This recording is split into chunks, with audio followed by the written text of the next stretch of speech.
You probably think the people who never left your hometown got stuck, settled, maybe even scared. That's the story most of us tell ourselves about the friend still living 3 streets from the house they grew up in. But psychologists who study place attachment have found something almost nobody expects. Staying can be one of the most psychologically sophisticated choices a person makes, not a failure to launch. A different kind of architecture entirely. The mind builds itself differently when it never has to rebuild its world. And once you see how that works, you'll never look at your stay-at-home cousin, your high school best friend, or even your own restlessness the same way again. Here's what's actually happening inside the mind of someone who chooses routes over runways. 1. Picture a neighborhood torn down to build a highway, and the people who lived there for decades scattered into new apartments across the city.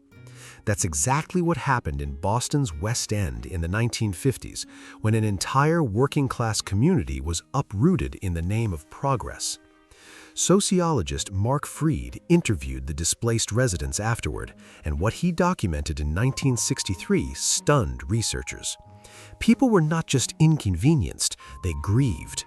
Freed compared the relocated mothers and fathers to people in mourning, language usually reserved for losing a person, not a postal code. That's the first clue. For the people who stay, home isn't backdrop, it's structurally part of the self, wired into the same psychological territory as identity, and pulling it away doesn't just disrupt a routine, it severs something. Stay too long in one place and your brain stops separating where you are from who you are. Which raises an uncomfortable question. If leaving can feel like losing a limb, maybe staying was never about a lack of courage. Maybe it was protecting something that mattered more than we gave it credit for. 2. Environmental psychologist Harold Prashansky spent decades arguing that your sense of self isn't built only from memories of people. It's built from places.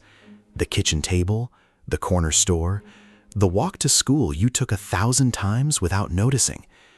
Prashansky called this place identity, and his research suggested that the longer you stay embedded in one environment, the more that environment becomes load-bearing for your entire sense of who you are. Someone who has lived in the same town for 40 years isn't just familiar with the streets. The streets are doing psychological work for them, anchoring memory, storing emotion, holding pieces of identity that would otherwise have nowhere to live. Leave, and you don't just change your address. You go looking for new shelving to store yourself on, and that takes years to rebuild. Now think about what that means for the version of you that never left. Their self isn't searching for storage.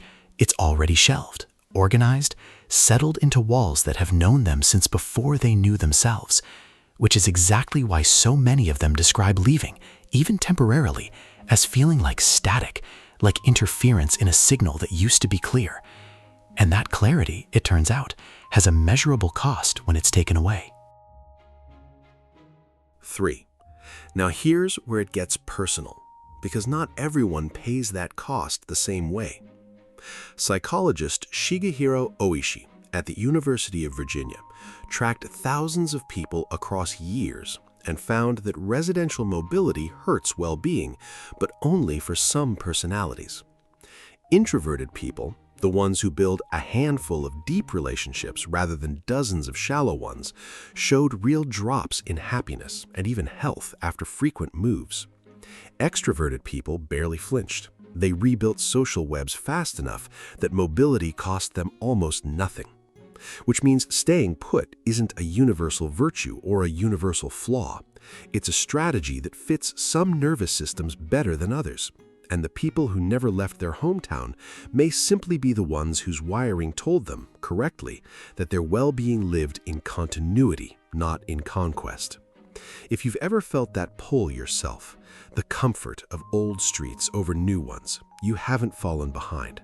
Your nervous system collected this data long before your conscious mind caught up. And if any of this is landing the way it's landing for me right now, that's worth a comment below, because I want to know which side of this you're on.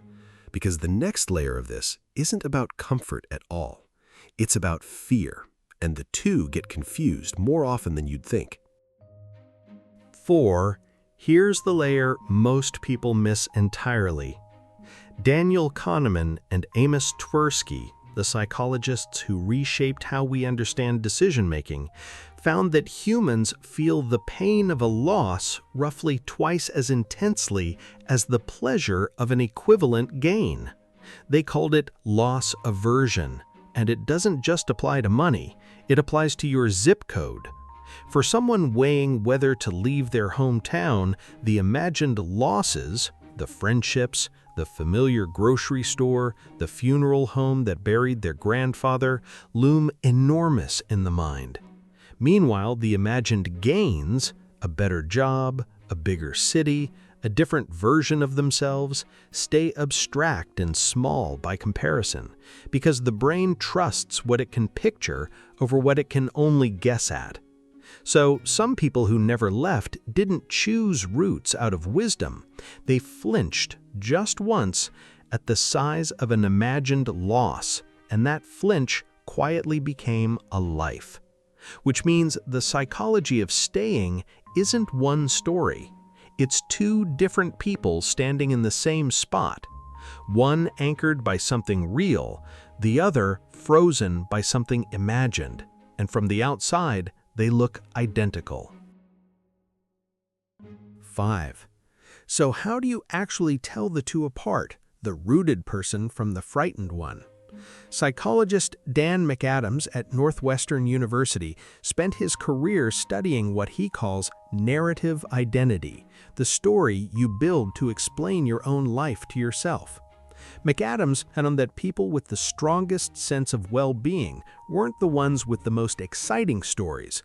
They were the ones with the most coherent ones, lives that made sense as a single unfolding thread rather than a series of disconnected scenes. And here's the climax of everything we've covered.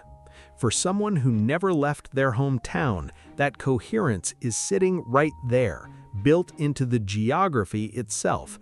Every chapter set against the same skyline, every character still reachable by a 5-minute drive. They don't need to narrate their continuity. Instead, they're standing inside it. Meanwhile, the fearful stare, the one who flinched instead of chose, often senses the gap between the life they're living and the story they wish they had the nerve to write. And that gap, more than any zip code, is what actually determines whether staying feels like peace or like a quiet, permanent ache. Maybe the real mistake isn't staying or leaving. Perhaps it's assuming the map tells you anything true about the person standing on it. We built an entire culture around movement, around the idea that growth requires a new zip code, a new skyline, a new version of yourself assembled somewhere else. But the mind doesn't measure a life in miles traveled. It measures it in whether the story holds together, whether the self you built actually fits the life you're living in it. Some people find that fit by leaving everything behind and starting over in a city that never knew their old name. Others find it by staying exactly where they started, in the same house, on the same street, inside a story that never needed rewriting. Neither one is the brave version, and neither one is the broken version. There's only the question underneath both of them, the one worth asking yourself tonight, lying in whatever bed you call home right now. Did you choose this life, or did you just never argue with it? That answer, more than any map, more than any mileage, is the only thing that was ever actually keeping score.